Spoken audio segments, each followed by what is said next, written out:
Hello everyone, in this video we will discuss question related to great expectation। और great expectation में बहुत ज़्यादा characters तो नहीं हैं, बट ये नोवेल बहुत अच्छी है, बहुत इंटरेस्टिंग है और आपको ना एक मॉडर्निटी देखने को मिलेगी। और इसमें थोड़ा सा ऐसे एलिमेंट्स को भी ऐड किया गया है, ऐसे डायलॉग्स को भी ऐड किया गया है जो कि आपको थोड़ा सा देखने में अजीब से लगेंगे। जैसे कि मिस हैविसम जो कि स्टार्टिंग में चाहती थी कि जो लड़का है जो इसका प्रोटोगोनिस्ट है वो प्यार में पड़ जाए उसकी बेटी एस्ट्रेला के साथ, राइट। और बाद में वो क्या है, वो अपनी एक तरह से रिवेंज लेने के लिए इस तरह से करती थी कि अपनी बेटी से अट्रैक्ट करेगी, उसके बाद वो हर एक मेल का दिल तोड़ेगी जैसे कि उसका दिल टूटा था, राइट। ये सारी चीज़ें क्लियर हो जाएंगी जब आप समरी को डील करेंगे। मैं समरी को यहाँ पे डील नहीं कर रही हूँ बिकॉज वीडियो लॉन्गर हो जाएगी, तो इससे ना तो आपको बेनिफिट मिल पाएगा क्योंकि ऑलरेडी इसकी समरी अपलोडेड है, आप जाके देख सकते हैं और लिंक मैं प्लेलिस्ट में आपको पेस्ट कर दूँगी, राइट। स्टार्ट करते हैं अपना क्वेश्चन। ये जो राइट एन ऐसे क्वेश्चन है, write an essay on great expectation as a bildungsroman से रिलेटेड क्वेश्चन है। बिल्डिंग्सरोमन का मतलब होता है it is a because it is a novel about the maturation and physical and psychological of the main character.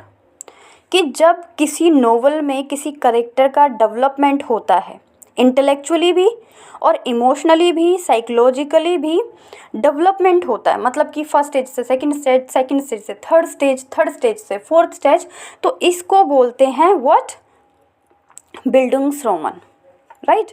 अब इसमें जो main character है उसका नाम है पिप। उसी के मेन करेक्टर को दिखाया गया है कि किस तरह से वो पहले अपने जीजू के साथ रहता था, आफ्टर दैट उसकी जो लाइफ है वो थोड़ी चेंज हो जाती है, वो थोड़ा प्राउडी हो जाता है जब बाहर में फॉरेन में थोड़ा पढ़ लिख लेता है, और किस तरीके से वो बाहर दोबारा से आ जाता है अपने नेटिव होम में। और जो लड़की है एस्ट्रेला जिसने उसे रिजेक्ट किया था स्टार्टिंग में because of her beauty and honour richness, वो बाद में उसी के साथ शादी करने को रेडी हो जाती है। ये नोवेल इसी तरीके से ख़त्म हो जाती है, शादी करने को नहीं बट उन दोनों को लास्ट ऑफ द नोवेल में देखा जाता है कि वो दोनों पार्क में एक साथ घूम रहे हैं। तो great expectation was written by Charles Dickens. सबसे पहले आपको यही लिखना है कि किसी भी नोवेल को किसने लिखा है। One of the Victorian England's most prominent popular novelist ने लिखा है। तो ये लाइन आप सब में लिख सकते हैं, he was a most popular novelist, या इन्होंने बहुत अच्छा कॉन्ट्रीब्यूशन दिया in the field of novelist, in the field of novels. तो ये कुछ लाइन्स होती हैं जिसमें आप सबको ऐड कर सकते हैं। He wrote his novel comparatively late in life after a tale of two cities. A tale of two cities जो कि चार्ल्स डिकेंस की बहुत फेमस है, इन्होंने a tale of two cities के बाद ही ग्रेट एक्सपेक्टेशन लिखा है। In Great Expectation, we see Dickens at the most experimental.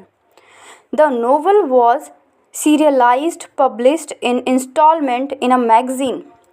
और ये जो नोवेल है ये इंस्टॉलमेंट में, मतलब कि ऐसा नहीं है कि बैंक की इंस्टॉलमेंट, मतलब कि कुछ पार्ट्स इसके पब्लिश हुए, आफ्टर दैट कुछ महीनों बाद उसका दूसरा पार्ट्स पब्लिश हुआ, इस तरीके से नोवेल पब्लिश हुई थी। पब्लिशिंग का जो ईयर है वो है 1860 से लेके 61, मतलब एक साल के अंदर ये नोवेल पब्लिश हुई है पार्ट्स में, इंस्टॉलमेंट में।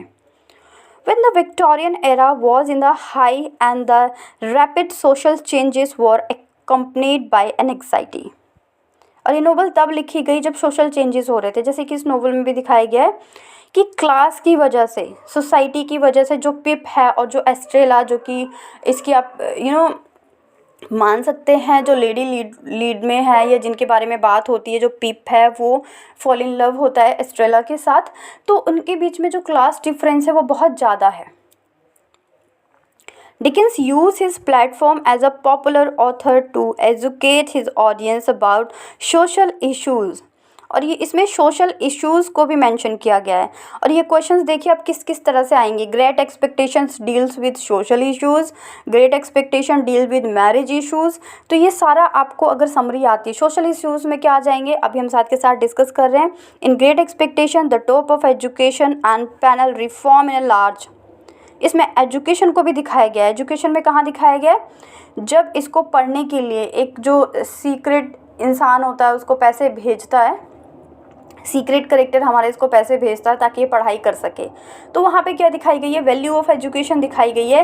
लेकिन वैल्यू ऑफ एजुकेशन के बाद जो इसका करेक्टर है, जो टॉम का बिहेवियर है, वो चेंज हो जाता है। वो अपने आप को सुपीरियर समझने लगता है और वो इम्पोर्टेंस नहीं देता जिनके साथ वो बचपन में था, या अपने नेटिव पीपल को, या जो गांव के लोग होते हैं उनको भी इम्पोर्टेंस नहीं देता।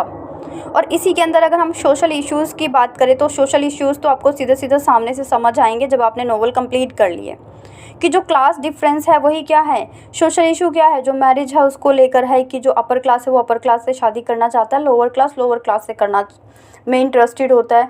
और ये जो डिवीज़न हो रखा है सोसाइटी के अंदर अपर और लोअर, ये हमारा विक्टोरियन एरा को प्रेजेंट करता है। इस टाइम पे ये चीज़ें बहुत ज़्यादा थी।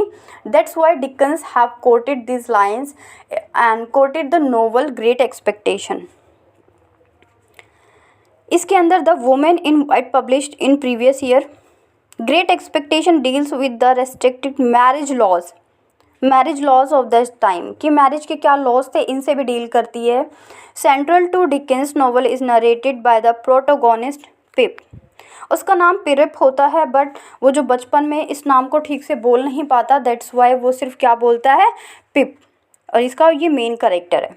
पिप is both the narrator of great expectation and the chief protagonist. ये बहुत इंपॉर्टेंट हो जाता है क्योंकि जो पिप है वही प्रोटोगोनिस्ट है, वही बताता है कि किस तरह से वो मिस हैविशम के घर गया और उनकी जो डॉटर थी वो एस्ट्रेला, उसके साथ प्यार में पड़ जाता है। She is very beautiful, gentle, but जो उसका बिहेवियर है वो बहुत हार्शनेस से भरा हुआ है बिकॉज ऑफ क्लास डिफरेंस, क्योंकि जो पिप है वो बिल्कुल लो क्लास से बिलोंग करता है इन सब चीज़ों के लिए, और वो वहाँ पे पिप जो है वहाँ पे उनके घर काम करने के लिए गया होता है। सो आप यहाँ पे क्लास डिफरेंस को बिल्कुल प्रॉपरली देख सकते हैं। और वो प्रोटोगोनिस्ट तो है ही। His perspective both determines what we see and how we see, मतलब क्या चीज़ है और कैसे चलती है। The novel follow Pip from the age of about 8 to his mind 30s and qualifies in buildings Roman.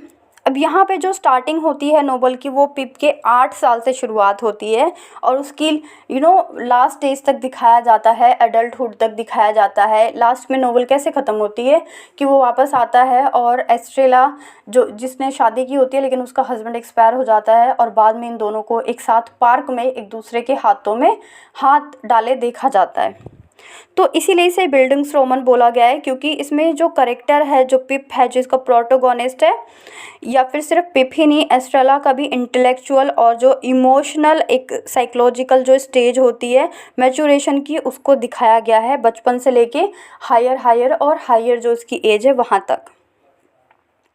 Buildings Roman अब word कैसा है? Bildungsroman is a German word translated into English. It describe a novel about the intellectual and emotional formation of protagonist. बार बार बात आ रही है intellectual emotional formation of its protagonist. Protagonist मतलब होता है जो मेन होता है उसका, किसी भी नोवेल का जो मेन पार्ट होता है, मेन करेक्टर होता है, that is called protagonist. Great expectation को कितने पार्ट्स में डिवाइड किया गया है इसकी भी बात करेंगे। हो सकता है क्वेश्चन इस पे आ जाए कि कितने पार्ट्स में डिवाइड किया गया है। So great expectation is divided into 3 parts, और वो 3 पार्ट्स कौन कौन से हैं? Pip's life, the first stage covers his childhood during he was brought up in a hand by older sister, his parents having died. पहला part वो था जब उसके फादर मदर की डेथ हो जाती है और वो अपनी बहन के घर रहता है। The second part that is very important, mark down.